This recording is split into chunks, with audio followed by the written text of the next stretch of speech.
yun lang yung problema namin, no? Yung mining na yan. Ay, ganon. Yung... Ayan po. Yung puting bumababa dito sa lake. Kaya tignan mo yung color ng bato. Oo nga, no? Nag-settle na yung nickel. Hello guys, at magandang araw po sa atin lahat at welcome back again. So, andito na ako ngayon sa isang lawa na pinuntahan natin dito sa probinsya ng Zambales, which is Uwakon Lake. At kita-kita nyo naman sa bandang likuran ko, sobrang malawak, napakalinis at napakaganda ng lawang ito. So, let's go guys, at samahan nyo na ulit ako para explore natin ang isang klaseng ito na matatagpuan dito sa Zambales na kung tawagin ay Uwakon Lake.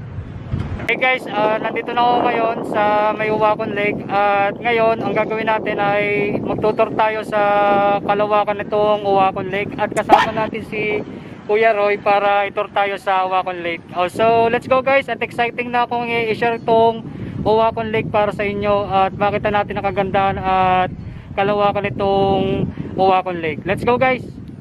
Sakay na tayo ng bangka!